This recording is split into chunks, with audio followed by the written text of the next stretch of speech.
house cat. So this is in the wild? Nope, it was at the bar. Okay. I'm not going to ask, but that sounds quite amazing. Hey, I'll shoot you a picture. You'll Was like it. it drinking a lot? No, it was really just kind of like hunting on the floor, and it was a pretty friendly little cat. It was a kitten, obviously, Okay. but it was someone's pet, and they had it on a leash. And I'm like, man, you are actually hurting cats. Yeah, dude. Well, on that subject, I want to welcome one and all to the Art of Rock. Every Saturday we are here, and first and foremost, I want to acknowledge the Tongva people, who are the traditional landowners of Los Angeles. Please join us here every Saturday at this time. Angelspit's Twitch, which is there, seems to be the go-to, although it seems to be also on the Facebook. Hey, wherever you want, the more the merrier. This is made possible by Angelspit's Patreon. There it is. For $3 a month, you can help me keep this madness going, or you can just join for free now because Patreon's got that, and there's a lot of content there that is free. But if you join, you actually get free copies of the albums and stuff. Ice Planet's second album, 80 minutes of sci-fi music. It's there. Go get it. I'm very happy with it. Working on Angelspit's new album and also the new Ice Planet 9000 album. I'm doing so much stuff right now. It's hurting my mind. If you want to hear more music to hurt your mind, the Industrial Incisions playlist. Boom. There you go. There's a whole bunch of bands here that are on that. So it's a whole bunch of old stuff, a whole bunch of new stuff. I want you to go and listen to it. Feel the joy, feel the love. More love and joy is MTV TV. It's there. After this, we're going to raid to that. If you do a show, please also raid to MTV TV. We've got to keep it going.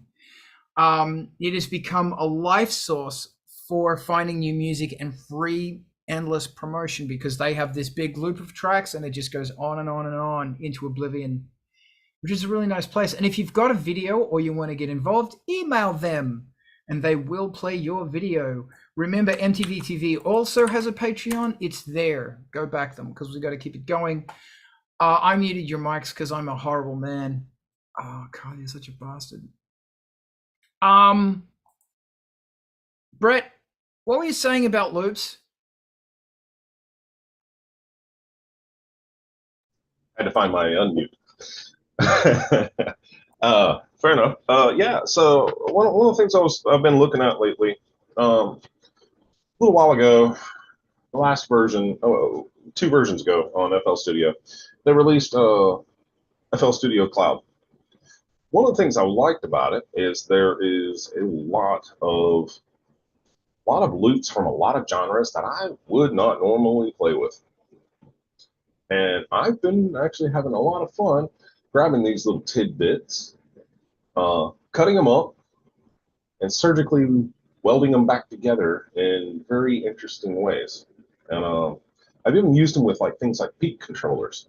So I'll tie a peak controller to the volume of my mic, and so as the bass hit, it sends me over left, right, or distortion, or whatever I assign that to. And I was just kind of curious, what everyone's thoughts about loops in general in our genre. What the impacts, I guess, are. I mean, it kind of plays a little bit into what we've been talking about lately with AI and whatnot. And certainly a lot of these could be that, but yeah, I found it interesting and I found it kind of a creative outlet. I was curious what other thought. Jump in. Alex, tell me. So I started out using mostly loops. It was one of those software packages where you get a really basic DAW and some loops. And my first track, I just took a bunch of loops and clicked them together. And with time, I just made my own loops by just using Audacity and using the sound generators and cutting it up in interesting ways. And I sort of got away from using loops mainly because I wanted to do more custom things, and also because I was really afraid of ever making something worthwhile and then not being able to use it because someone claims that loop. And I think until now, that's the main reason I don't use them. I sometimes use ones, but then I just mangle them so much that they are not recognizable as the original anymore. And with drum loops, of course, they are really good to cut up and use as individual hits. I think the only loop I really use right now is classics like the Aim and Break and something like that. Okay. Okay. Brilliant. Thank you. Ivan, go. Yeah, I generally avoided using loops, like third-party loops, other people's loops, mostly because of licensing like nightmares. You know, and I feel like it's given me an opportunity to really polish my music theory skills, which either a good or a bad thing. I'm not sure which. It mostly works for me. Not saying it's going to work for other people. Also, I'm not going to say that using loops isn't going to work for other people because, like, me, other people are other people, and the results are what matter. In the end, like loops can be super useful for like just like messing around and getting inspired to try something else, like to get you out of your like the box that you're usually sitting in, because we all have a box that we're sitting in, and getting outside of it, and it's where the rewards happen. So like I mean, I don't use loops, but I'm pretty pro loop. So, and this is actually like a cloud service, so it's like I don't have to worry about the copyright stuff. They're there. I've paid to use them immediately. And I am absolutely on the same page with you guys there. Where for years and years and years, I've been pretty much a purist. Make my own loops, make my own drums, make my own sounds. But what I found is I kind of get locked into what I sound like. And what I thought was interesting about this was the ability to grab elements from music that I don't think about and pull them in and then manipulate and then still bring my sounds to it, but manipulate it. Yeah. Alex, your hand's still up. Did you want to say anything else? Yes, something I do is I used to use many iPad apps, and they always let you export the project, but usually not very detailed. So I used the exported forward pattern and used that as if I were to use external loop, and I think that also worked out really well for me. And the thing I'm afraid of with services like Splice and so is that even though I'm in the legal right to use it, some stupid copyright algorithm will still claim it. And then you need to fight an uphill battle. And if you're not a big artist or a major label, it's really hard. Gotcha. Okay. That's a good point. Ivan, I'm going to go in after you. Yeah, this turns rapidly into a series of questions that are probably would require us to get like top music attorney to like join us some Saturday, because like this gets into like the legal nitty gritty of licensing in some very legal nitty gritty kind of ways. Particularly if it's a service, what happens to your license if you stop paying the service? Yeah. Like those are questions that would want to have answers for. Like I like the idea of loops. I just don't like the idea of using them. And I'm falling into the gray area on the stuff I make deeply enough already, because I'm not against stealing words from movies or TV, or the Reverend Jim Jones or Stalin. I will or shortwave, which is definitely getting into some very, very gray areas. So like, sure, but like, yeah, I mean, like, there's potential, and like, I can get away with it because nobody listens to my stuff. But like, like it does get into gray areas so fast. Yeah. So the legalities with the loop is they didn't actually write melody, chorus, bass lines, or vocals. And that's what APRA, AMCOS, and BMI, etc. That's what they're looking at. Yes, there are additional things as far as the use of a recording. And that's, like you said, that's where it gets grey. I want to throw out two ideas that might be junctioning at this point. And in answer to your question, Brent, I thank you, because this is a really good question. I love loops. I fucking love them. But like all you guys, for me, a loop is like, wow, am I allowed to use this? Is this safe? And now it's even at a point is if you stick it in a sampler and you drop it a couple of semitones or raise it a couple of semitones, it will still get detected. As that has happened to me on more than one occasion. I wish Adam Bomb was in part of this conversation because he's the dude, and he's got some great loops, by the way, Adam. If I knew you thing, I would. It's also really interesting. I'll get to that one in a minute. So my first question is, I'm going to ask you about AI generated loops. That this is an area that if an AI could say, here's a loop, that's the sort of thing I'd be really interested in. However, I'd feel much better about getting, in fact, maybe I should do this.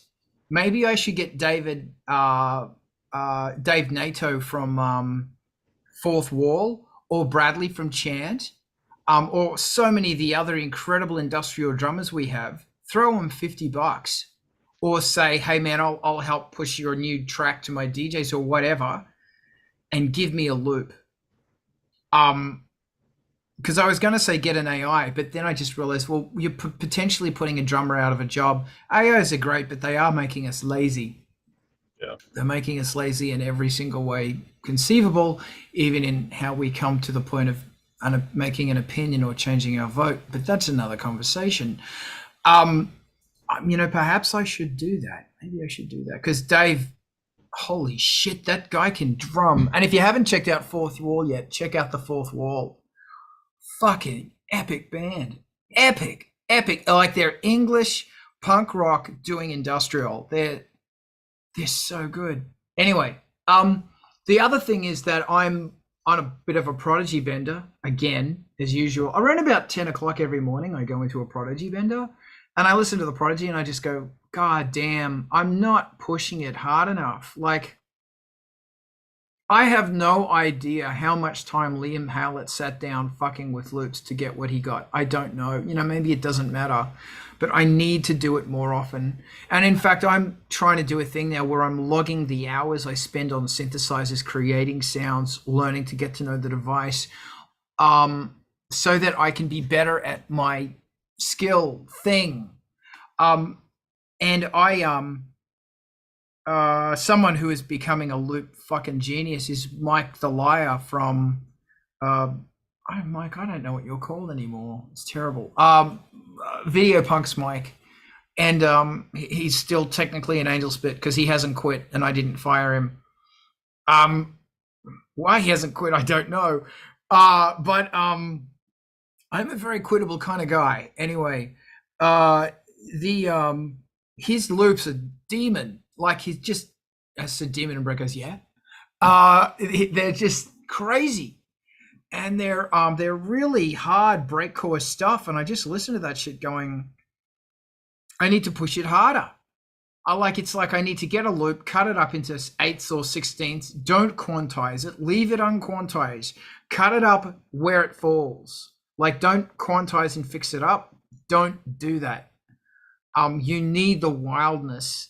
You need the wildness of rock and roll, and then mercilessly beat it into place.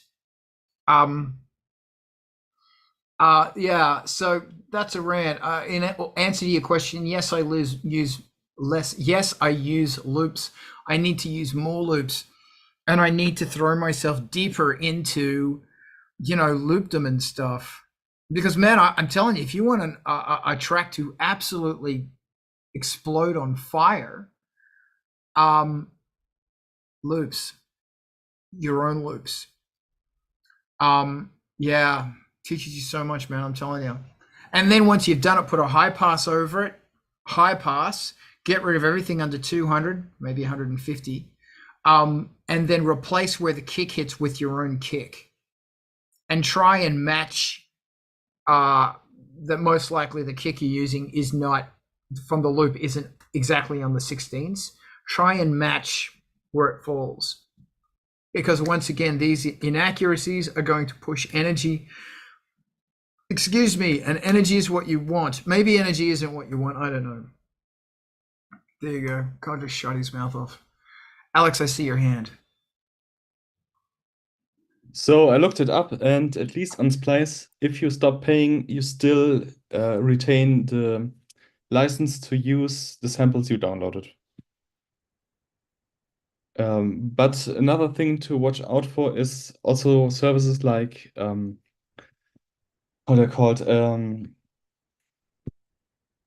DiscoKit. They will sometimes reject your music if it has too many samples from sample libraries and loop cloud and whatever they're called in them. That's some story I've heard that like they have been rejected because it's too sample heavy. Yeah, stuff like that would warrant deeper diving. Just because I know also when you're putting stuff onto DistroKid, it will say, do you use samples, and can we have they sometimes will ask for the original file. That's what I've been seeing, especially when I say yes, it's a remix. Other things come in, other questions. Hello, Tabby. Don't get on my desk. Ivan.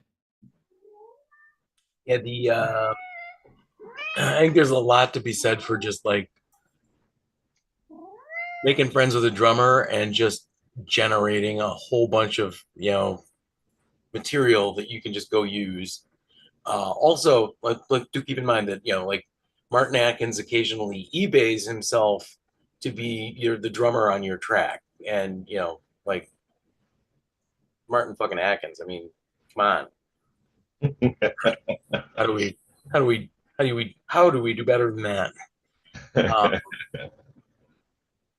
Yeah, so the ones that I was going after were actually a lot out of like rap and hip hop, and these are genres that I don't typically listen to because I'm more of a metalhead, rivet head, and so lack of musicians in those genres, or lack of people I know who do those genres or create those genres is kind of what drew me to it. And then of course taking those, it kind of boils down to a conversation we had several months ago where it was like hip hop and industrial came from the same studio, and I think it was something Carl said. And so I've been kind of looking at that a little bit more, and industrializing hip hop a little more, and definitely making it scarier. Yeah,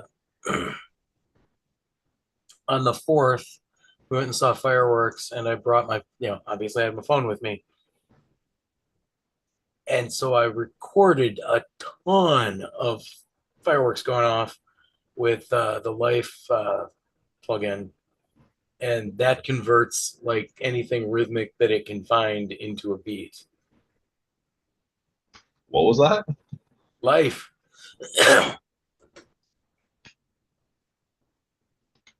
Great plugin.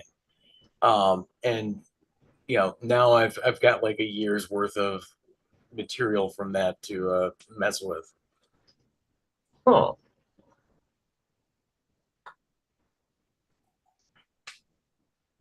Yeah, it's actually quite cool because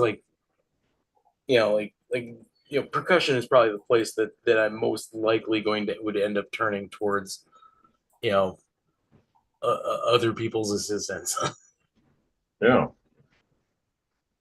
Fantastic. Huh. I'm just going to take the opportunity. I hope I'm allowed to do this. This is David Hasselwood, who's the drummer I was talking about. That's his Facebook. And if you need loops, drums, hit that guy up. Like he is as royal as punk rock can get. He is just royal. And love to Adam, because it looks like Adam's in recovery. Adam, we hope you're doing. Adam, I think, had surgery yesterday. Our love is with you, sir. I want to hear from you, Alex. Then, Ivan, what's this app you have? But first, Alex. I think I forgot what I wanted to say, but there are also really great industrial hip hop acts out there. I think like, of course, there's Death Grips and there is JPEG Mafia, but I think there are also many, many more. Okay, thank you, Ivan. Tell me about this this app. Life.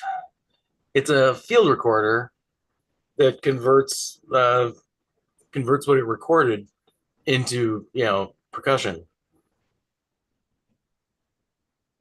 And like there are, fiddly tools in the UI and in the VST that let you change like, how much of it's bleeding through and what sound variations are getting through, and essentially just runs through that loop and converts it into percussion and plays it back. It's kind of beautiful. If I remember right, it was kind of dirt cheap as well. And like the cool thing is you can record directly to your phone, and then when you get home and fire up your DAW and load up the VST, everything's just there for you to use. Like it just gets dragged over. You don't have to go and spend a lot of effort managing the files.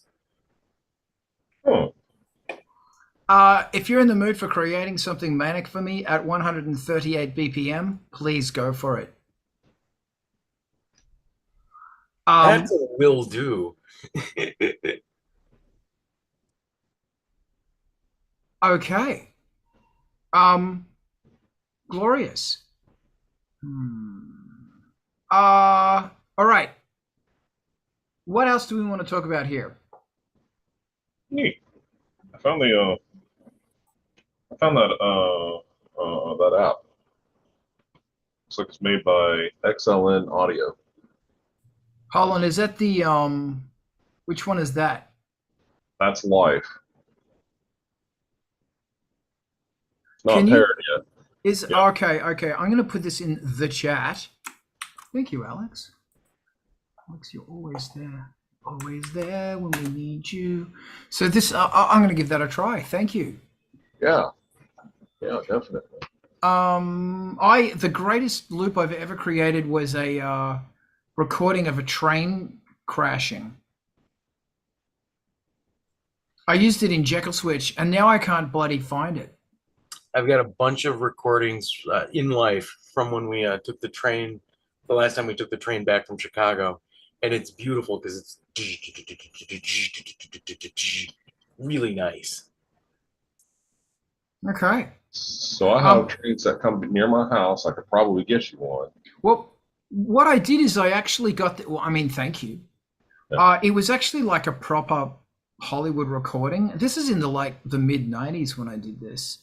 And I went through and I just got the whole thing, and I got all of the big loud sounds and slapped them onto the next 16th, like the next available 16th. So this whole recording of a train, which was like a minute, went down to like a bar, 2 bars. And it was, and then I got the really harsh ones and put them on the 2/4. And it was such a good fucking loop. And that's the loop used in a Jekyll Switch song called Salaryman, if anyone cares. And I, yes, I'm going to, yeah, I don't know. I just really enjoy doing that, bashing things. But here's the thing. The thing about doing a field recording is that you need, if you're not close enough to it, you're not getting the lows. Because those highs are very fucking loud, and the highs overpower the lows. And the way you get the lows isn't by boosting the lows, it's actually by pulling out the highs. And because there's some ripping lows in there. So yeah, that's a fun thing to do, is by creating a loop based on something like record dropping something metal into something else metal, even better, something wood into something metal or something metal into something wood, because and even maybe put a rubber ball in there as well, because as the ball hits the metal, it's going to have a different frequency response. It won't be high and clangy. All good things to fuck with. Brett, talk to me. Have you tried different microphones for recording those things to get those lows? And the reason I say this is I have a buddy. They were trying to record their entire band, and they were trying to focus on the drum kit and get a better drum kit sound. And they found that from a distance, using a shotgun mic to mic just the drum kit overall, gave them those low responses. Yes, because you got the kick 421, is it? I don't know, the kick drum mic. Because it's got such a massive diaphragm, believe it or not, another really good one is a good old 57. I have no 57s. I recently made the realization that I don't own a 57, and I need to. I've got a piece of shit, but it's not a 57. And then I want to know, what is really the difference between a 57 and a 58? Because there's a lot of contention over it. The good thing about a 57 is that because it's not super high, super shiny, you get a more broader response. It is just the best go-to mic. It's bloody fantastic. Yeah, so maybe I should do that today. Could be a good use of my time. I need to drop it into something. Last time I did this, I dropped the water bottle down the stairs. Well, that was a good loop. Maybe I should dig that up again and see if I can fuck with that a bit more. Maybe I should do that. Yeah, good fun. And the good thing about dropping a water bottle down the stairs is it's a very big thing, but plus it's as it bounces, it's the actual tone of it is changing, and it's going downstairs, so you're getting a Doppler and you're getting a really short slap back from the sound of the stairwell. I think I should do that. Dig that up and yank it out again. I got a couple of different recordings of it. That's what I'm doing. Brett, talk to me. So it just made me, your question there just made me take a quick look. I thought this was interesting. The main difference between the SM57 and the SM58 is the grill. Apparently they are functionally the same mic, but the grill is actually rounded on the 58 and acts as a pop filter. There you go. That's what they were saying. Where at the center, my head audio person, she's a fucking good mixer. Like shamefully good mixer. And I said, what is the difference between a 58 and a 57? Because I never thought to ask. I assumed they had different pickup patterns, but she said, no, they don't. They're the same thing. And it's like, I don't know, man. You're making me question my entire universe of understanding here. Like, what? Anyway, there you go. Good stuff. This is going into field recording land. There it is.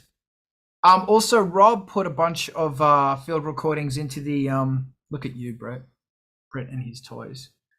Oh, everyone's showing off their toys now, except Carl and Alex. Yeah, right. I just should be eating pizza. I have a Beta 58A.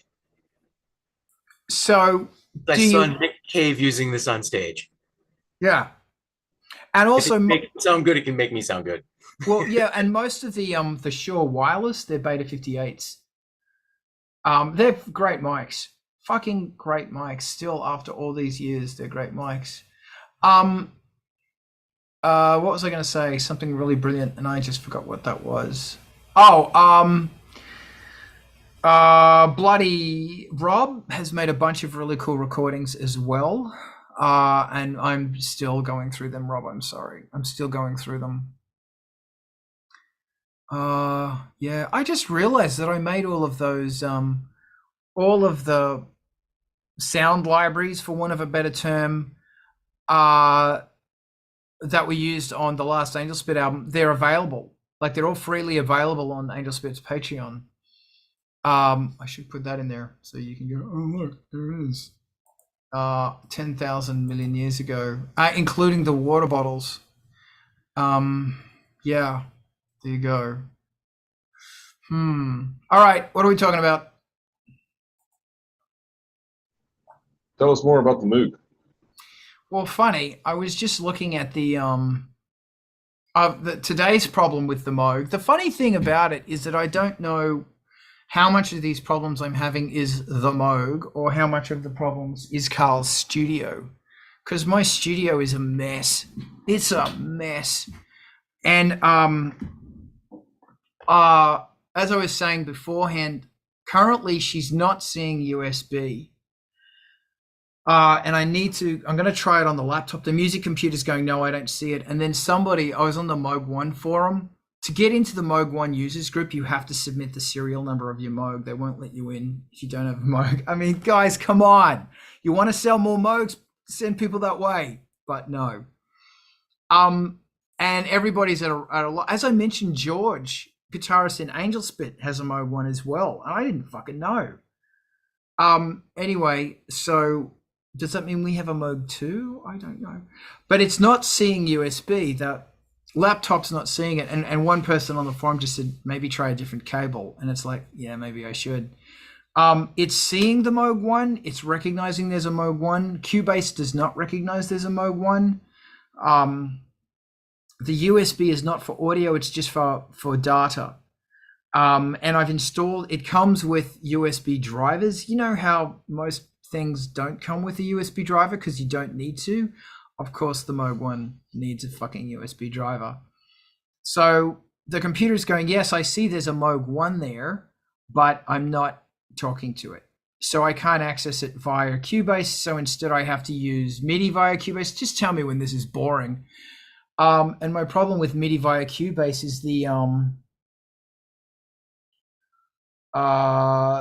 my MIDI does not like timecode. MIDI timecode, MIDI clock. It's really weird with it. Yeah, why? And now there's this new fucking problem I've got is because I want I want to be building sequences and stuff because the sequencer on it is ballistic crazy. I wanted to like the sequencer can have 30-40 tracks on it, and they can be controllers and notes and all this sort of stuff, and it's nuts. So you can just be playing chords, and it's changing all this shit like crazy. So the funny thing, and there's obviously all these different ways you can run the sequencer. Like each time I hit a note, it will move on, or it's just going to be playing all the time, or as soon as I hit a note, it'll play the sequencer and repeat it. It's 16 steps, it's 64 steps, it's 3 steps, it's 29 steps, whatever you want. I think you can modulate that. I'm not sure. If you could modulate that, I'd be very fucking happy. But that's a software thing, so you should be able to do it. So here's another fucking interesting thing is if you're playing the Moog One and you hit the note down, as it cycles through the sequence, it also cycles through the envelopes. So it's going bow, bow, bow, bow, bow, bow, bow, bow, bow, as you expect from a sequencer. But when I fire a note from the computer, and once again, this could be my fucking software, it fires through the sequencer, but it only fires the envelope for the first note.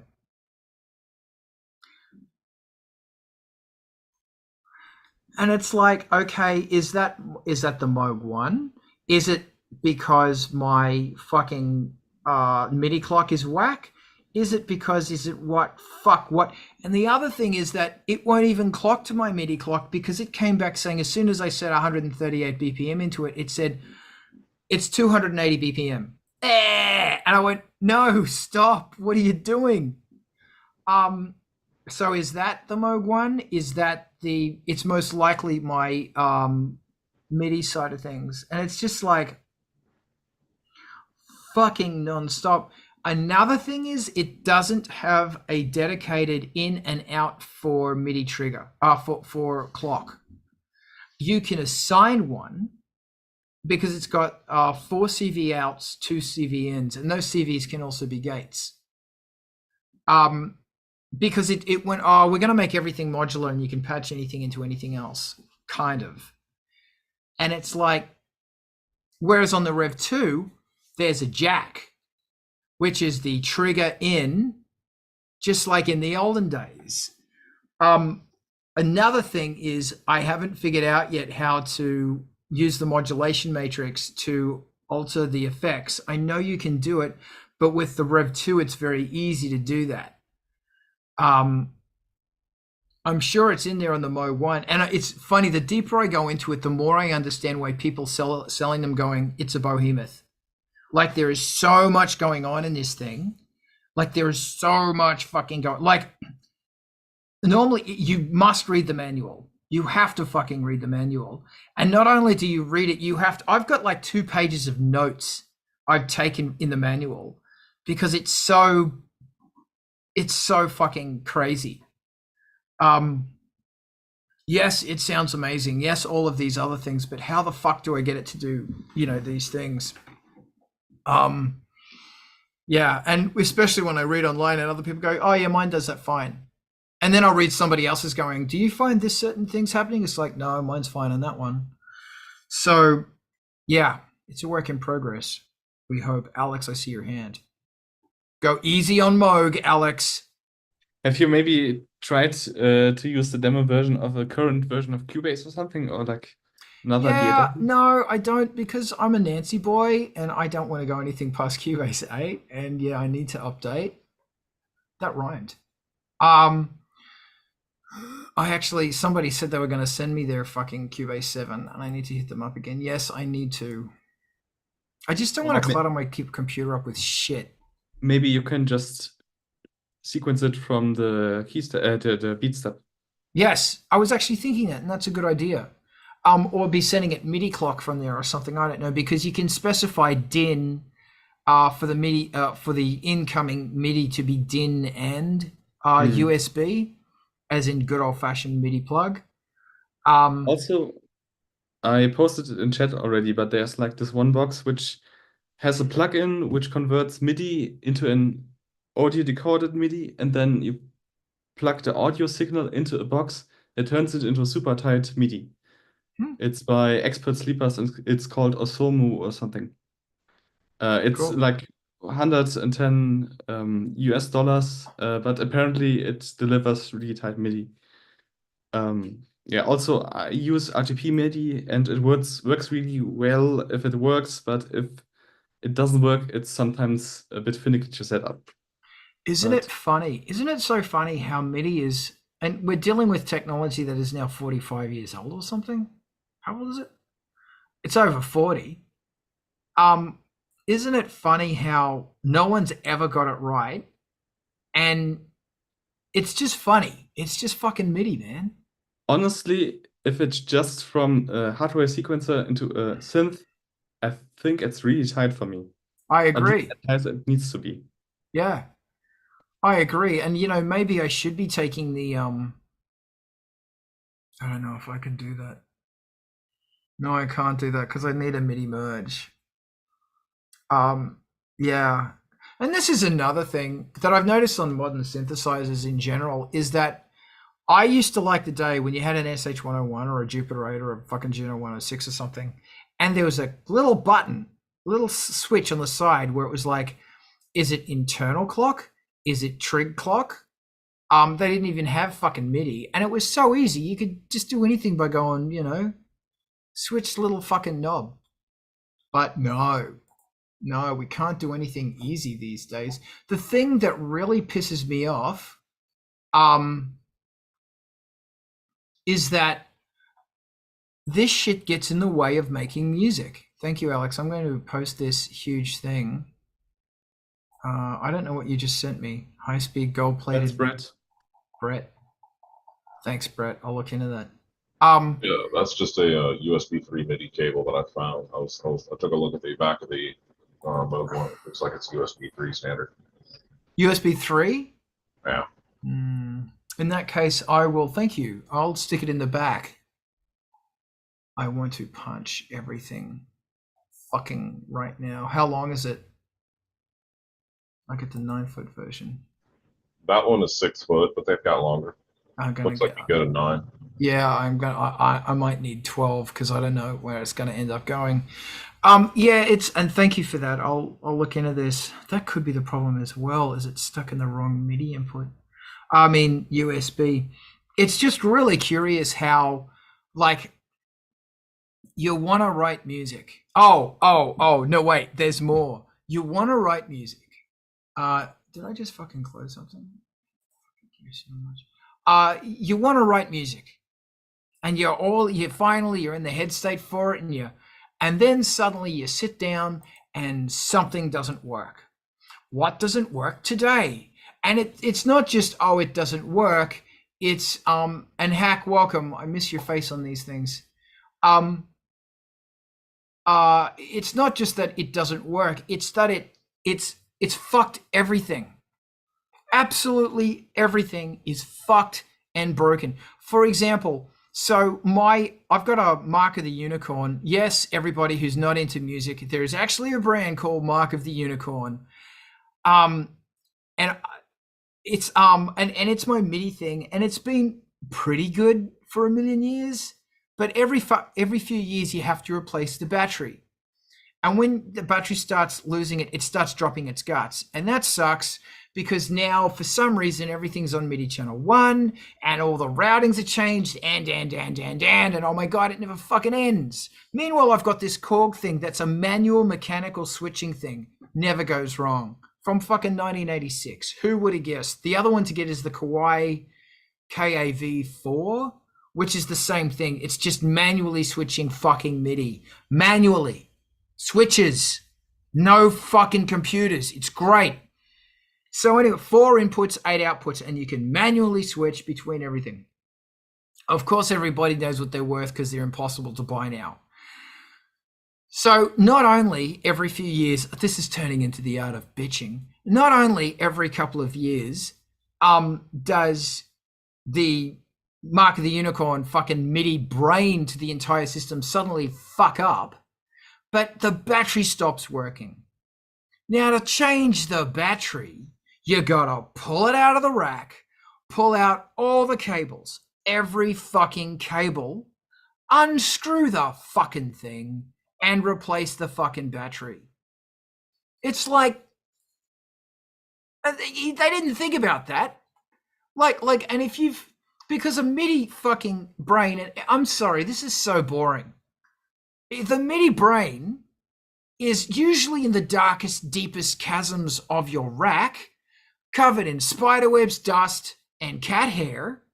And you have to put on a headlamp and knee pads to get in there. While you're squeezing around in this tiny area, it's like mining for gold. And then pull all that fucking shit apart. And then make sure you patch everything back together. I have 16 cables hanging out of that fucking thing. It's like, oh God, does it end? Anyway, there you go. Rant, you're welcome. Drops mic. Does anybody go? God forbid my mixer / MIDI unit ever goes out. I mean, there's a cable snake like that behind it. Yeah. Yeah. It's really interesting. Like I don't know. I've thought about getting a Dante, but that's pointless. Yeah, you do need a good bitch. Thanks, Kitty. More love to Adam. What the fuck are you talking about? Okay, who wants to talk about something that isn't me bitching? Can we get a consensus whether it's USB 2 or 3? The fucking. I'm pretty sure it's 2 because it doesn't have the lip on top. At least on the photos on Moog's website. What's the The 3 difference has between like an 2 and extra. 3? The 3 has extra pins. What? Oh, look, man, I'm here with these 3 and they're all going, we are in agreement. So, I should check the manual. The extra pins that allow for higher data throughput.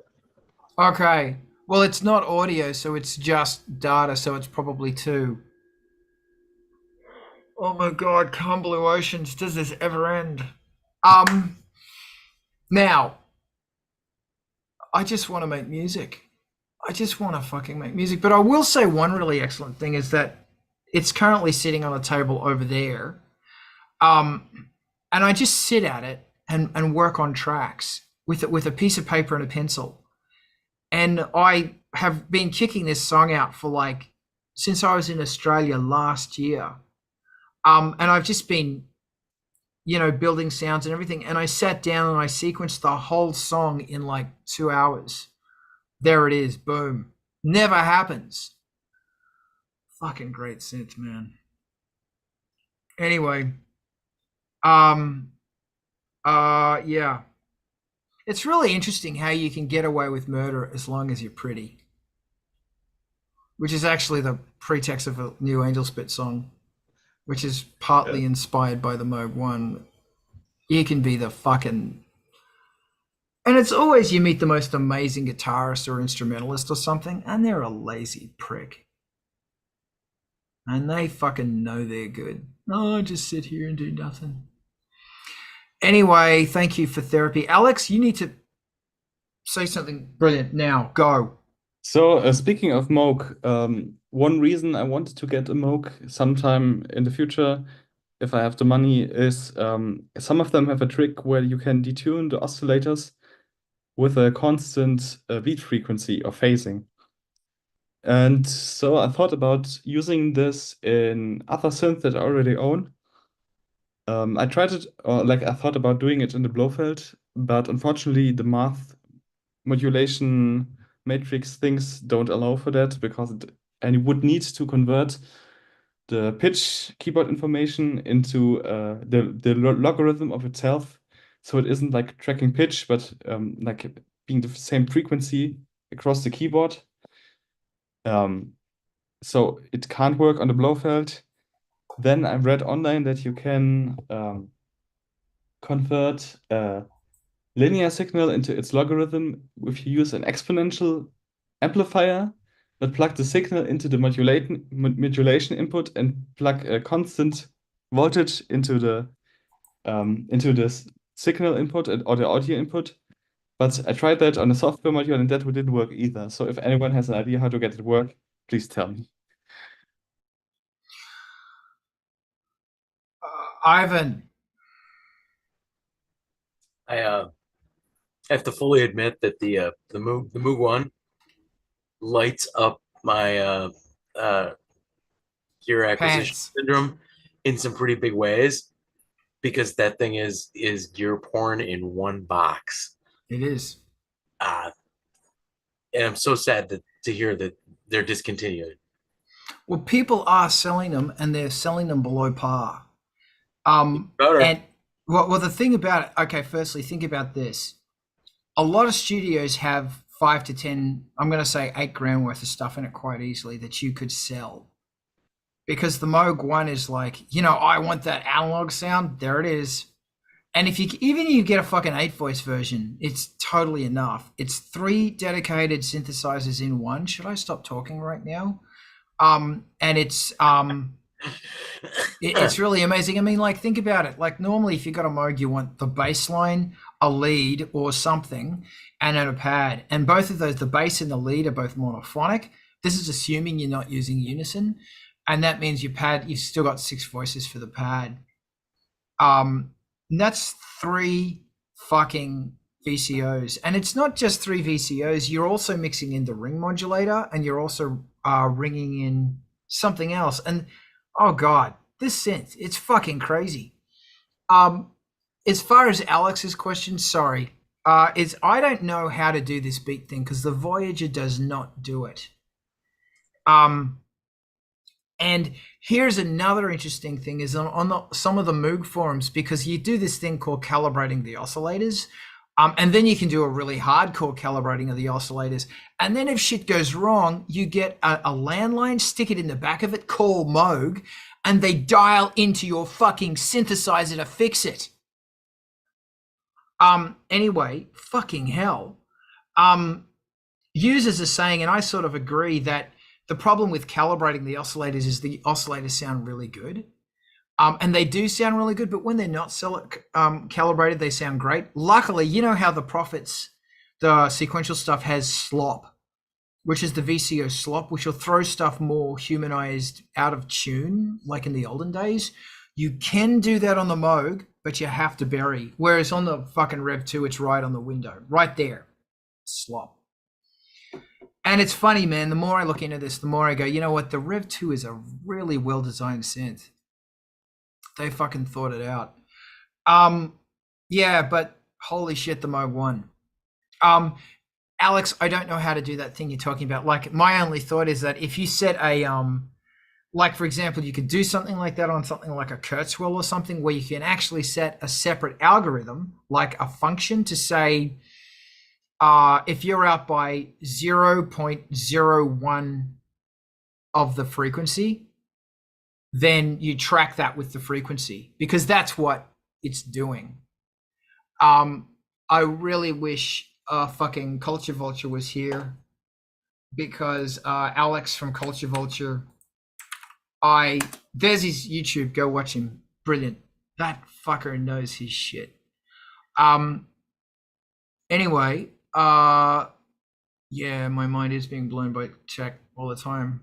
Didn't answer your question, sorry, Alex. I'm a bastard. Ivan, your hand's still up. Are we still giving you therapy? No. All right, Alex, talk to me. Maybe back to the Moog One. I think like one thing with current synth culture is that people tend to want to buy things that give immediate results and stray away from learning just one instrument really deeply. And yeah, that's really a reflection on our society as well, because I'm now going to talk about the Kurzweil K2700. That's the thing about a Moog One is you jump on it and it's amazing, but it speaks a slightly different language, and you got to learn that language. Like, it doesn't, the presets, for example, don't have numbers. They're just names. And you can have thousands of them. And then you can assign them to be whatever you want, wherever you want. And then there's split versions and multi versions. I haven't got that far yet. There's all this fucking shit you can do on it, but it's a real clusterfuck to get in there and figure it out. And plus, so that's just learning the synth. Then you've got to learn the MIDI side of things as well. Whereas I am so adamant that you've got to know how to program a synth, what controllers is going to tweak stuff, and really bring that motherfucker alive. Because there's a thing you can do on the Moog One where you've got 3 oscillators. Isn't that great? Isn't that fucking incredible? But what we're going to do is every now and then we're going to turn up the and then there's the fucking modulation matrix. Then we're going to get an LFO and we're going to put that on the ring modulator. And the ring modulator is modulating oscillator 3 with oscillator 1. It's on its own volume knob. So we're going to be bringing that up and down. Or we're going to be doing with all this different stuff. You can control that shit via MIDI, but you can also control it via the modulation matrix. And you can make these grand fucking amazing fucking sounds. And another thing about the Rev 2 is that you can modulation matrix everything to everything. I don't think you can on the Moog One. You can everything to most things, or most things can go to most things. Like on the Rev 2, for example, you can set up a really big, slow LFO, and you can assign the LFO to the modulation slot. So it's hard on you, and then it's just coming out ever so slightly. But then on the Moog One, there's stuff you can do with the LFO, like you can say, when you hit your finger, it's going to fade in over this much time, and it's going to have this much variance. And also on the modulation matrix of the Moog One, you can say, this is going to change this by this amount, but it's going to be modulated by this. Whereas on the Rev 2, this modulates this by this amount. Then you have to set up a different modulation input to say it will be altered by this amount. You are limited to, I think it's 8. It's really like 20 something on the Rev 2, because 20 different modulation points on the Rev 2. Whereas the Moog One, there's no limit. And plus, like, I don't know. I think what I'm really saying is that if you're thinking I want the obscene poly, don't overlook a Rev 2, because I will say its reverb sucks. It's awful reverb. And I will say the Moog One's reverb is one of the most incredible holy things I've ever heard in my life. It's as good as the noise engineering bat fucking black hole reverb. It's transformative. It's incredible. But don't overlook the Rev 2, because there's so much shit you can do on that synth. And yes, it's only bi-timbral, and each thing has dedicated effects. One fucker is that if you adjust the controllers on this one, even though they're on different MIDI channels, it's also going to affect the controller on the other synth. Not so with the Moog One, I think. Yeah. Anyway, yes, it does feel like something out of Star Trek. Thank you, Mega Orf. But I haven't said conduit or nacelles yet, because they're always saying conduits and something. And I haven't said anything in my award-winning Scottish accent yet. Does anybody else want to talk about anything else besides synthesizers? Alex, please. So something I thought about recently was artist names or aliases. Like not project names, but like a different name for you as a person if you're being artistic or like performing an artistic role. And my question was, does it alter the way you approach things if you're free not to be your legal name, but somebody else? And maybe how to choose a good one. Okay, thank you. This is such a good question. The Moog One actually has a random word generator. And it's great for coming up with artist names, because you just hit random, and it just keeps coming up with this shit. It should have been made in California. Anyway, here's a fun fact, is that when you put something into Spotify or DistroKid or Orchard or whatever you're using, you have to put in your legal name. Your legal name, not your stage name. So, and that's only been a new thing as well. So I can hide under whatever alias, and there's another fucker about alias. It doesn't really matter anymore, because my full legal Carl Thomas Learmont, my whole name is right up there, and there ain't a fucking thing you can do about that. Remember, with an alias, you might get stuck with it for the next 30 years. And although you're 20 something and you come up with a really cool alias, when you're 50 something, it's like, man, my favorite alias is probably Alec Empire, because his name is Alec, but it's not Empire. But he just went with that, and I think it's great. Brett, talk to me, and I'm going to disappear and deal with the cat for 30 seconds. I'll be back. Tell me your thoughts, Brett. So, yeah, I like aliases. My kind of thoughts to them is that it gives me separation between the projects and whatnot I'm working on. So, for example, when I'm talking to you guys today, normally I'm just being Brett, and but when I'm working on either the Demon Hate project or God, I actually have two separate aliases for each one, and I find that it helps me become what that band needs. In terms of how I came up with them,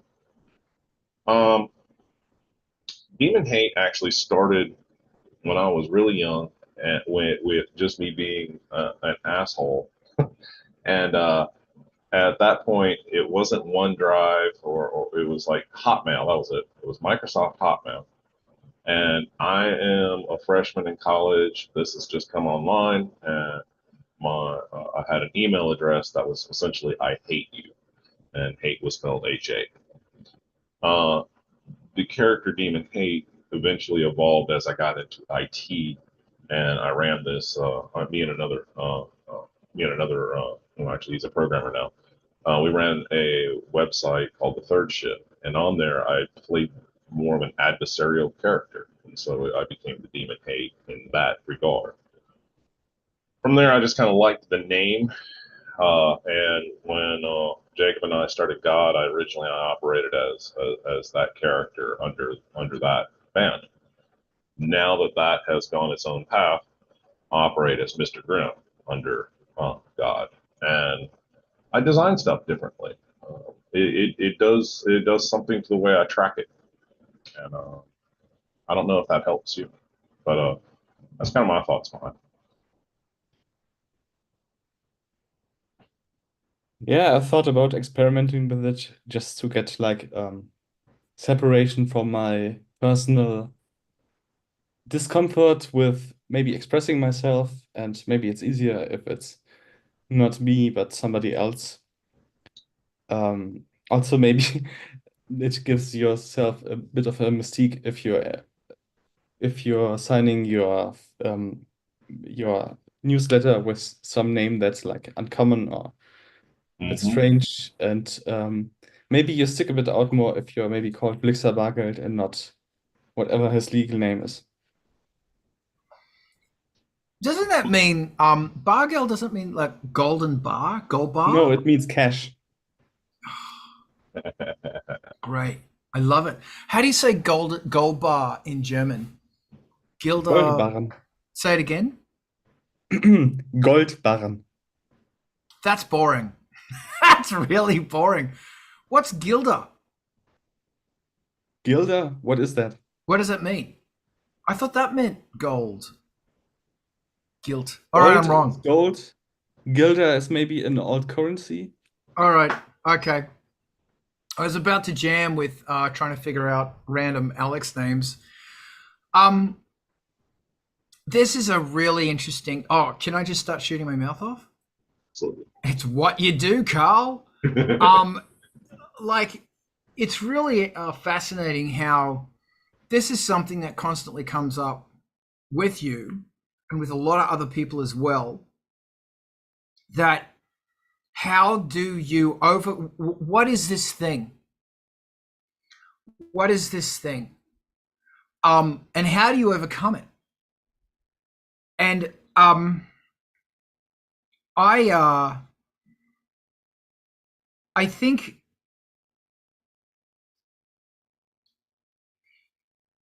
I always talk about sound safaris. What would happen? Do you have a camera, Alex? Besides your phone? Although your phone will do fine. But do you have a camera? I have a camcorder from maybe 2006, which shoots in standard resolution at 30 frames a second. Wow. Okay, that's legit.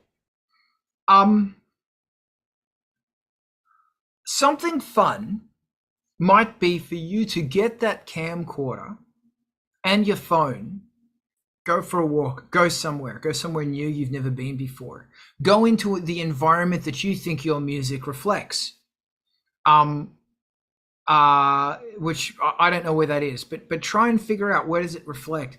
Give yourself a day, and maybe take someone with you or go alone, and take photos, shoot videos, and allow your mind to propagate and absorb, to make this a part of the manifesto of what you are. And you must start asking the question, why can't I, and what is stopping me from? And the answer to why can't I, there's no reason. The reason is because you or me or everybody has put a block in front of what they're doing to stop them from doing it. You know how we talk about hurdles here sometimes? We talk about magic and we talk about all this stuff to turn your fucking brain off. Because all of us know that the biggest enemy to being creative is your fucking brain. Like I went for a sleep. I had a sleep yesterday, and I got up at 5 p.m. because it was so fucking hot. And I went, I am going to get up and I'm going to work on music. I didn't work on music until 8 o'clock because I was fucking around. I was procrastinating. I was going, no, I don't know. And I was going, if I turn those synths on, something excellent is going to happen. I am going to move forward. And plus, I am drastically behind in my writing, like all the shit that I've got to make. Way behind.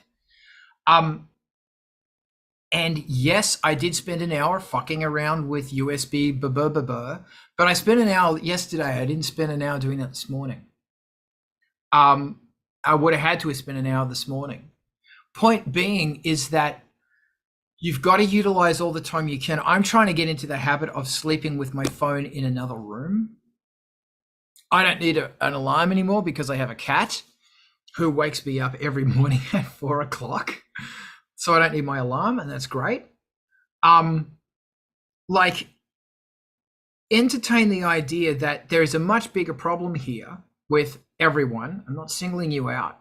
That we have lost discipline, we have lost hope, we have lost motivation because we have become addicted to social media and all of that shit because it's a great form of procrastinating. I watched some guy, and he's an older, well-known producer. I don't know who he is, but he calls it the thought deletion device.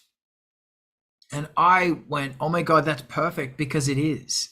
You'll be inspired and feel like doing something, and as soon as you look at that fucking thing, gone.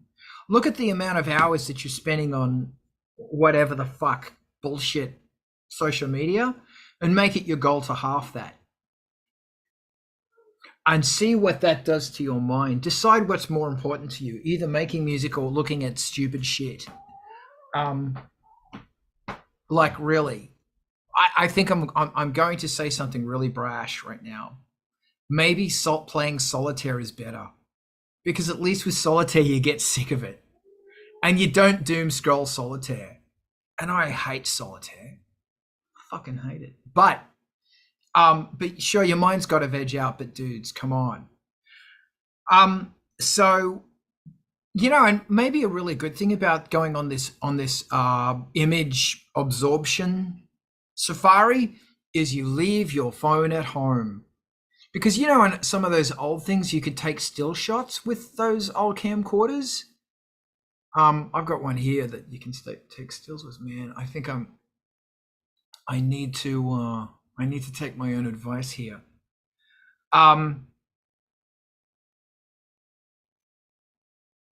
Entertain the idea that the problems that you are having, and I'm not singling you out again, I'm saying, Carl, the problems you're fucking having, maybe they're caused from abusing social media, or being abused by social media, or just being a junkie to social media. There you go. That's what I am.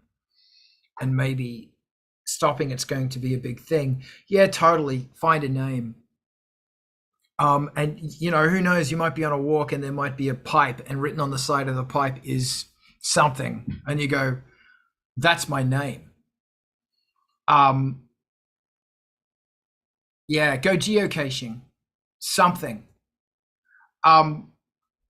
Because I think the question really is, what can I do to inspire thought that is going to push me? Yeah, please. What are your thoughts on this? Yeah, I think many things you said I already sort of did. I've did them before, and I also, like, I'm not at home. I haven't been since a couple of days. I will be soon again. But I logged in remotely into my router and restricted my internet to just a couple of hours a day. Also, unfortunately, I think I can't go to the places I would want to go without trespassing, but maybe I can see which places are still accessible. Maybe I would need to go the next city over, but maybe I can work it out. And yeah, I'm already trying to do more self-filming, but it's something I struggle a bit with, so it's a working project. But maybe an alias and a mask will help. Okay, I like it. If you don't find a mask, then use shadows. Shadows are great. And I'm telling you, man, if you drop the light to here and then you've just got your goatee going on and a bit of hair, you're going to look deadly. Um, hmm, hmm. Have you ever seen the movie Mandy? I want you to watch Mandy. Brett, you haven't seen Mandy. Ivan, have you seen Mandy? Oh my God! Okay. Oh, fuck. I need to punch you all now. Mandy is one of the most important horror movies made, period. Mandy's got Nicolas Cage in it. Mandy is the movie that put Nicolas Cage back on the map for being cool. Reminder, Nicolas Cage is cool. Here's Mandy. It's thank you. I'm gonna put this in the chat. If you haven't seen Mandy, you need to fucking watch this. So this is the movie that made A24 awesome, was Mandy. It is a horror movie. It is a psychedelic horror movie. Music by Johannes Johannesson, who did Arrival, I think, who unfortunately passed away. And I'm not even going to attempt to say the filmmaker's name, but he's the guy. He's from LA, and he did Beyond the Black Rainbow, not to be confused with the BBC Through the Black Rainbow, but Beyond the Black Rainbow, which was on Netflix for a while. If Mandy was free on a few streaming services, it's fucking amazing. It's fucking amazing. And I will just say Cheddar Goblin. It's got so the story with Mandy goes, he made this movie and he sent it to this unknown, I think it was A24, and he said, look, I want to do this movie. And they said, here's $6 million. We're never going to see it again, because we saw your other movie and it was cool. So he makes this movie with Nicolas Cage, and it's actually really fucking good. It's psychedelic, hallucinogenic horror, and it's so good. And oh my God, and it's metal as fuck. That's the trick. It's 80s metal, but the soundtrack is modular synths, and they pull it off. Holy fuck. It feels metal. And the story goes that he knew people at the Vista, which recently got bought out by Tarantino here in Hollywood. It's a theater that shows arty movies. I saw Lawrence of Arabia there the other week. And apparently before Tarantino bought it out, this guy, God, I should know his name. I'm terrible for not knowing his name. Rented out the Vista super cheap because he knew them, invited the staff and a few of his friends to watch it because he thought this is the only time it's going to be on a theater. And of course the people at the Vista watched it and they were blown away. And he said, I'm going to give you a midnight session for the next week. The Vista said to the director. They filled the Vista every single night. And then there's a bar around the corner where Marilyn Manson used to go to, name dropping in Hollywood, called the Drawing Room. And after the movie, people would go to the Drawing Room and they just walk in like, and the bartender would say, you just saw Mandy, didn't you? And what happened is one of the head people at AMC saw it, and that's how it got national distribution. And Shudder and Netflix and all these people, the buzz moved fast. And the thing that blows my mind about Mandy is that it is a reminder that the audience is smarter than you think. And it's a smart movie. And Nicolas Cage, he should have won a fucking Oscar in that movie. And it's funny that it's a movie that there's a scene in it where he's standing in his underwear drinking, screaming, and it's a horrifying moment, but it's become a bit of a meme. It's a really terrifying moment. And there's this other moment where there's a character who has now got this huge backstory, and he's a cult leader, and they released an album based on his songs. And I wanted to get a vinyl of it because they're so good. Where his face and the main female actor, their faces are merging between each other. And it's so fucking good. Like, oh my God. So you've got to see Mandy. You must see Mandy. And Mandy is the sort of movie you watch it and you go, fuck, we could do this. I could make something like this. Except for the chainsaw scenes. Good chainsaw scenes. Yeah, so Mandy, I can't recommend it enough. Brilliant, brilliant, brilliant movie. So watch Mandy, get ideas. And also look at what inspired whatever it is you're into. Look at what inspired that interest in that music in the first place.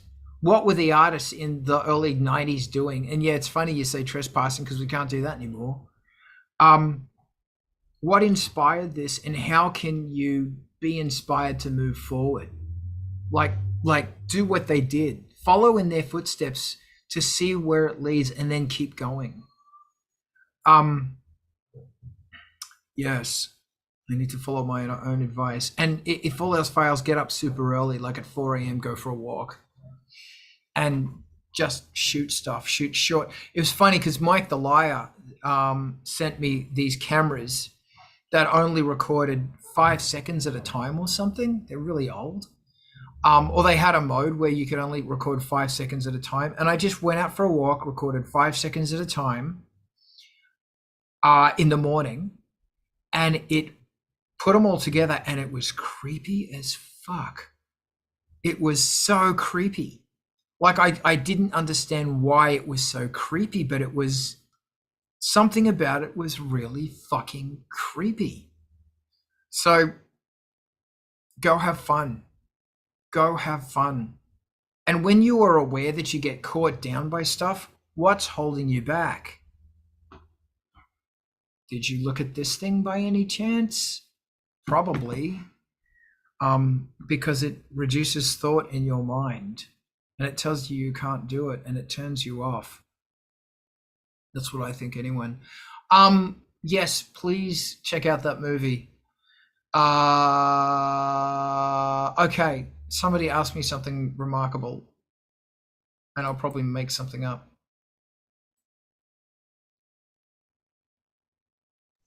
Have you been doing any more paintings? No, I've stopped. I've stopped because a certain synthesizer is currently on the table that everybody is tired of me saying its name, but it's on my painting table. I've got a stand. I don't know if it'll fit, if the stand will actually carry its weight, because it's 40 fucking pounds, 43 pounds or something. It's a very heavy synth. I'm pretty sure the stand will. I don't want to risk it though. But no, I'm really wanting to get back into painting, and yeah, I just need to clear some space. And that's another really interesting thing about like, so you get a new piece of gear, that means you have to move a whole bunch of shit around.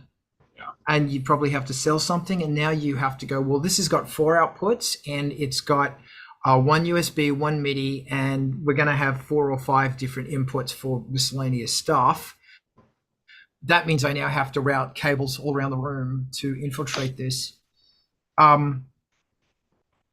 Yeah, man, it's really funny. I see other people's, like, I'll talk about fucking Alex at Vulture Culture again. I see his studio, and it's so neat.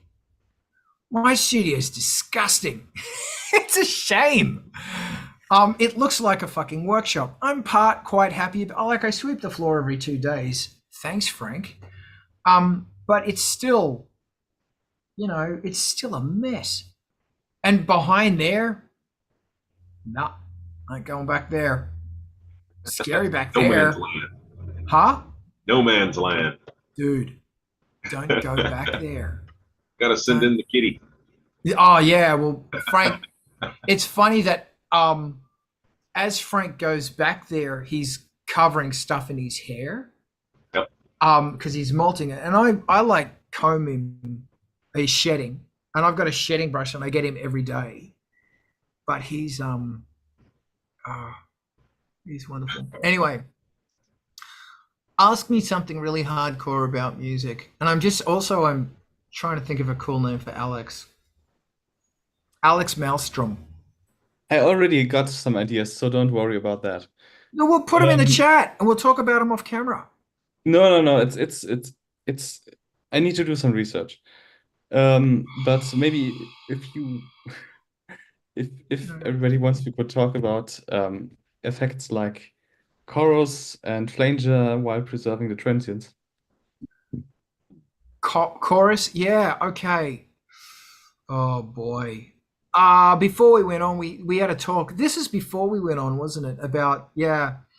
So I was saying how my problem with big choruses and big unison on a synth is that it makes the sound flumpy and it goes away. You lose the dedicated punch of the sound.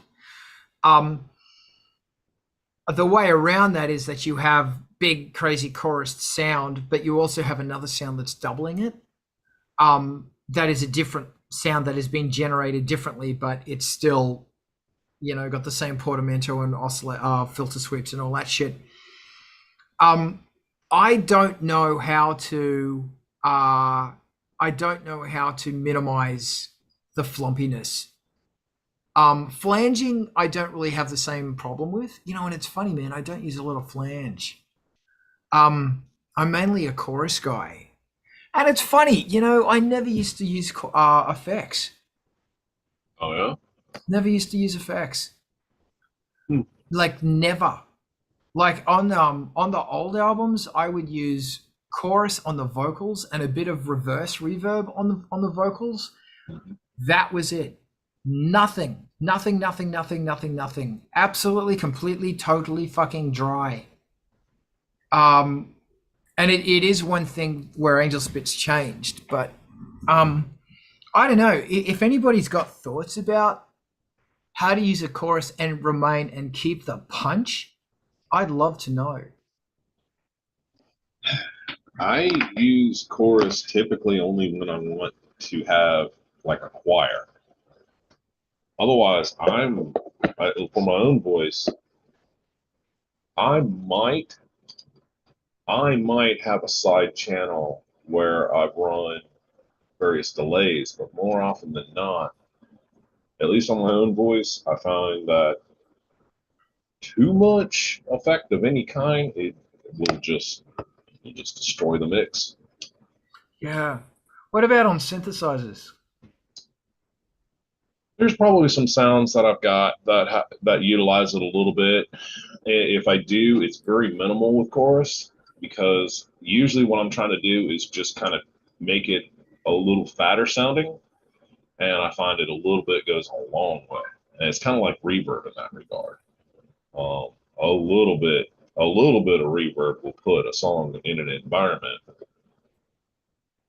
or it can take the entire song and send it out into the stratosphere. Thank you. Alex, your hand is up.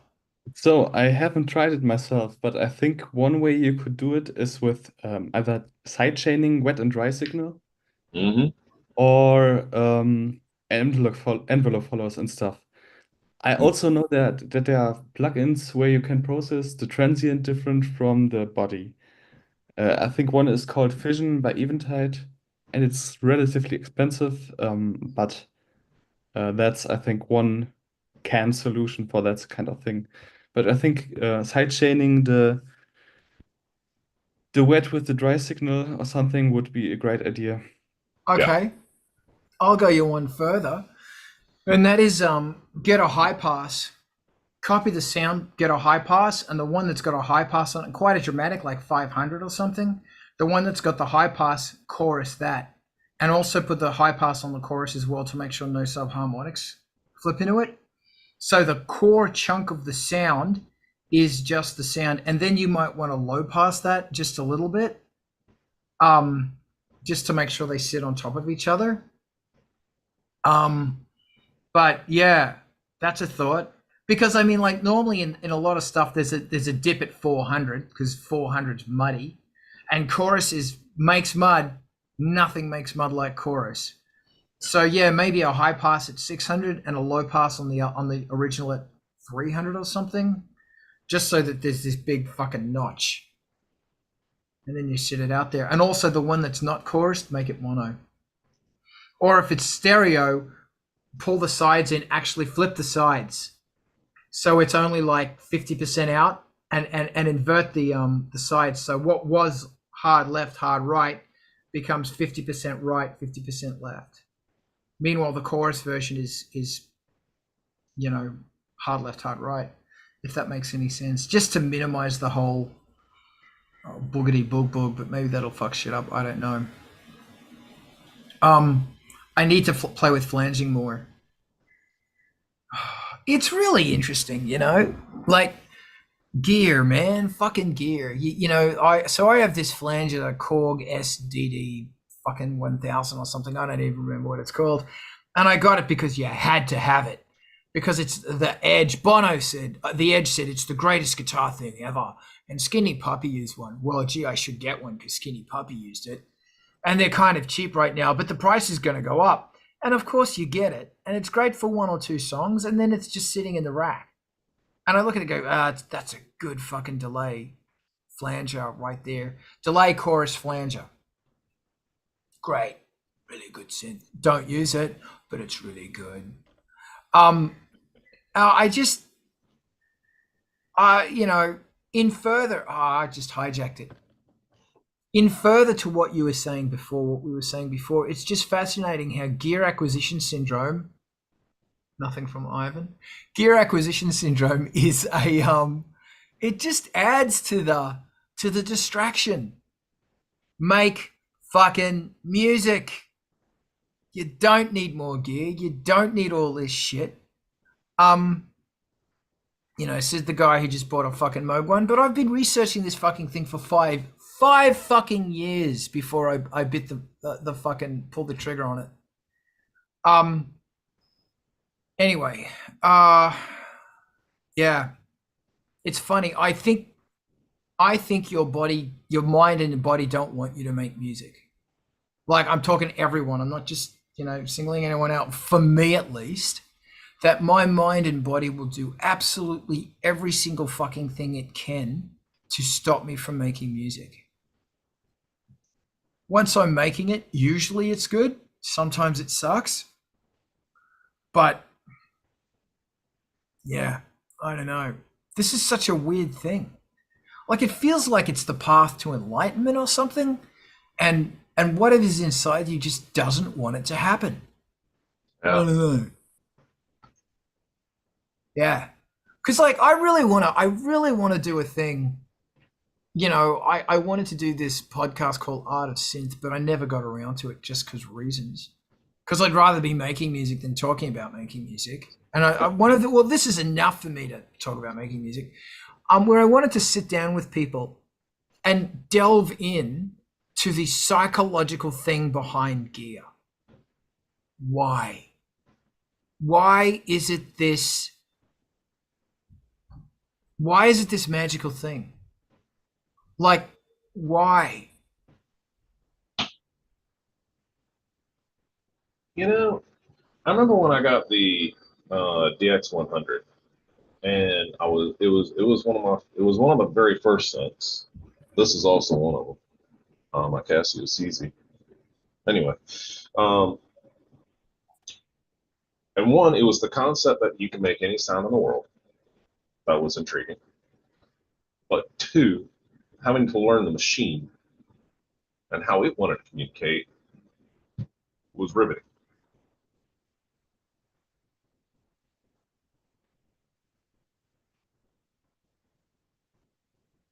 One of my favorite quotes is Bob Moog, who said that musical instruments are the most efficient way for humans to coexist with machines or something, or work with machines or something. I don't remember the fucking quote. It's like, yeah, good one, Bill, Bob.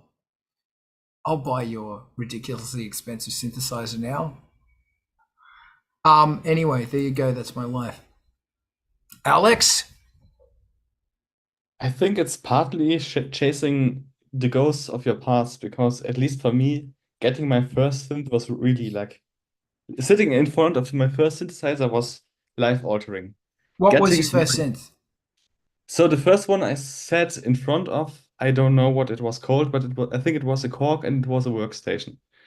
And I just moved the knobs, and I don't know what they did, but I just enjoyed being able to manipulate the sound in a way that I wasn't able to on a guitar or a bass or viola with my voice. And the first synth I got was the Dark Energy, and I didn't even have a keyboard. I just had my bass amp and I had the synthesizer, and I just tried to make with this really limited synth architecture the most different sounds that I could, and it was like really enlightening in a certain way. And I think at least I'm sort of chasing this feeling of being suddenly able to do so much. And but the problem is, the more gear you get, the less each new piece of equipment will add to this capability. And at some point, you also lose capability in another area because you're just not trained enough on that other instrument. It's not like maybe having like guitar muscle memory, but I think there's a slightly different thing with just knowing the right settings on a synthesizer. Yeah, it's really fascinating. The first synth I ever bought was a Casio CZ3000, which I think other people call a CZ3000, which is weird to me. And I worked for my mum and dad in their shop for 18 months, and I saved up. And it was really weird. And I bought it all myself, and it was like $1,400 in 1987, I think I bought it. Now, $1,400, and I was 14 when I got it. Was a lot of money for a 14-year-old in 1985. Was it $1,600? I think it was $1,600. And my parents actually, right at the last minute, gave me $200 towards it, and I felt weird about that because I wanted to do this myself. But I said, "Yeah, okay, thanks." But I was a little, "Oh wow, thanks." I remember, and I could buy everybody Christmas presents because I know that's a guilt trip. Oh, you just bought yourself a synthesizer? You didn't buy anyone else Christmas present? You selfish bastard. Yep, that's me. Because fuck your Christmas presents. I'm buying a synthesizer. Can we make that clear, please? Fuck your Christmas presents. I'm buying a synthesizer. Anyway, and I remember when it was in the music shop, I opened it up. Hold on, I've lost. Yeah, I smelt it in the music shop, and it had this beautiful smell of new thing, plastic new thing. And the look of it, this incredible futuristic machine. And playing it was the most amazing thing I've ever fucking heard. And funny that I ended up with an SH-101. Hold on, I think I've got a bad connection. Hi, I'm back. I have a bad connection. I ended up with an SH-101, which I also bought with my own money, a shitty drum machine, Boss DR-110, which mum and dad bought me for Christmas. A year later, and my parents are going, "Why you keep buying synthesizers? What's wrong with you?"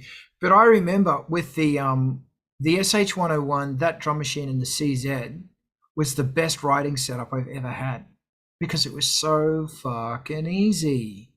Everything was there, and I just wrote down ideas, and that, if anything, is something I've been trying to, constantly get as a kid.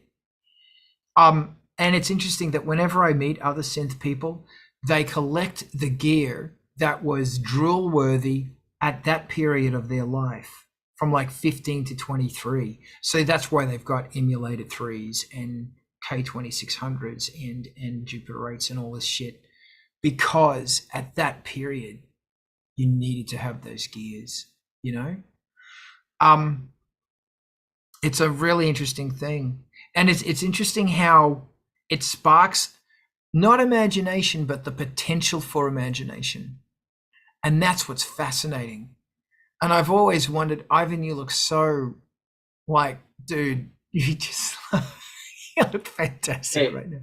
My Korg M1 and my Roland D550 completely agree. Yeah. Man, when I was at uni, I remember a girl in my class, Sandy. She had an M1, and she was the coolest thing because she had an M1.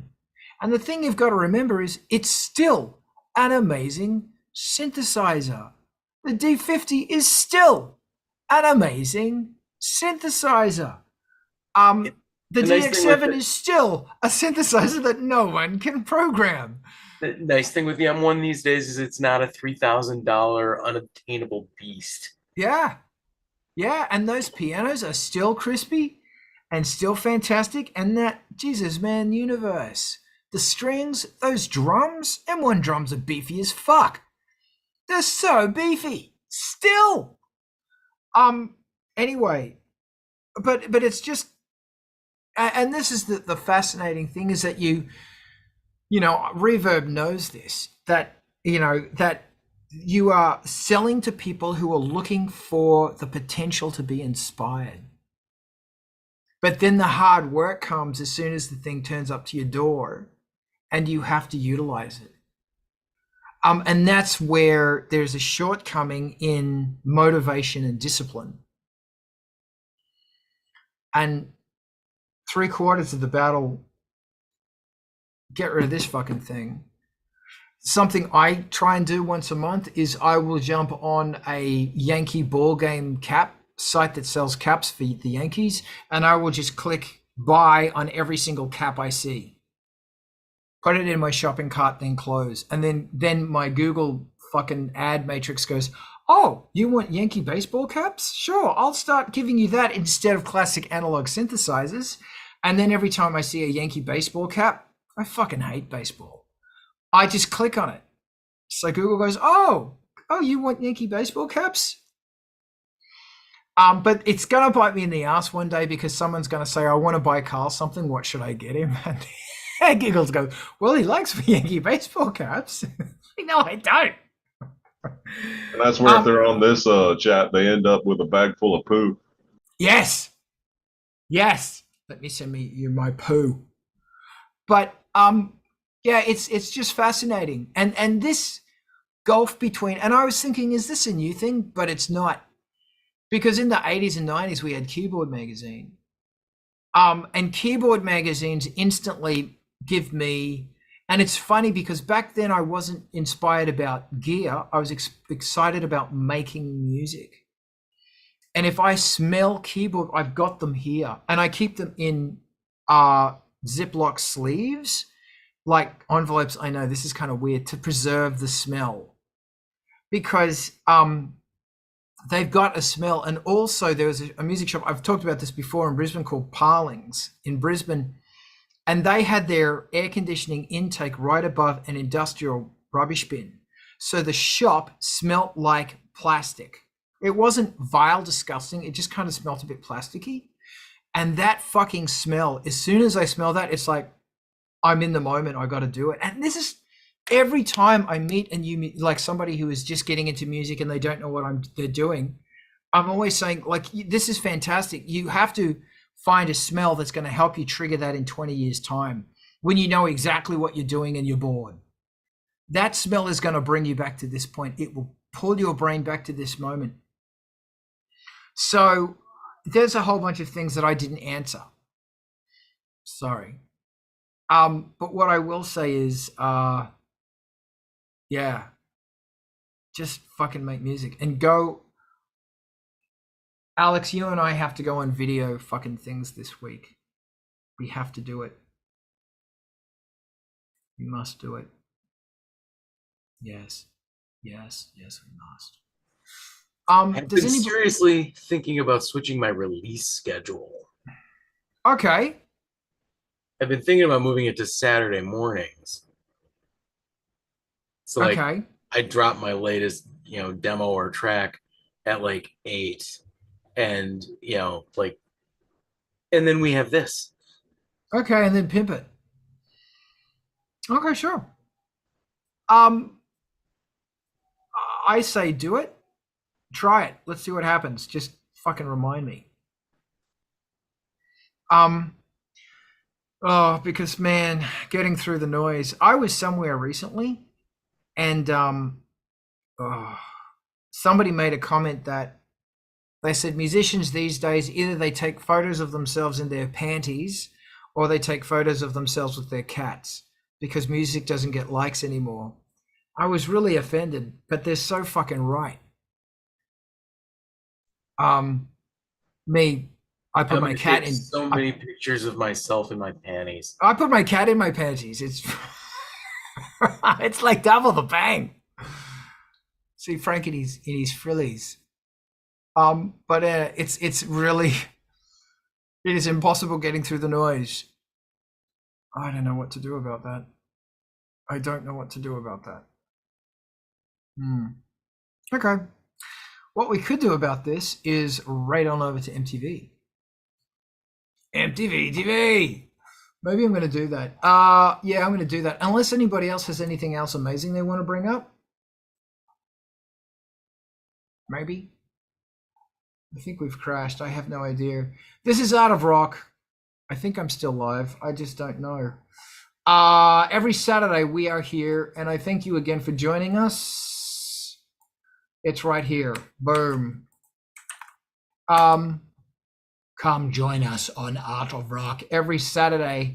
It's made possible with Angelspit's Patreon. It's there, either $3 a month or nothing a month or more. And we're going to make all this stuff happen. But right now, we are going to raid on over to MTV TV, if I can figure out how to do this. Can I do it? No, I don't want to do that. Yes, I think I just did that. Okay. So, because Diana's not here, normally Diana's doing it, and she's cleaning up my mess, because Diana cleans up everyone's mess, because we love Diana. Hold on, I believe in myself. I believe that I just set up a raid. And we're going to shoot on over to MTV TV. Then we're going to sit back and talk. Then thank you, Kitty. We're going to find out Alex's new name. Yes, we are. All right. We are raiding to MTV TV, and everybody who is not on MTV TV, we are going here.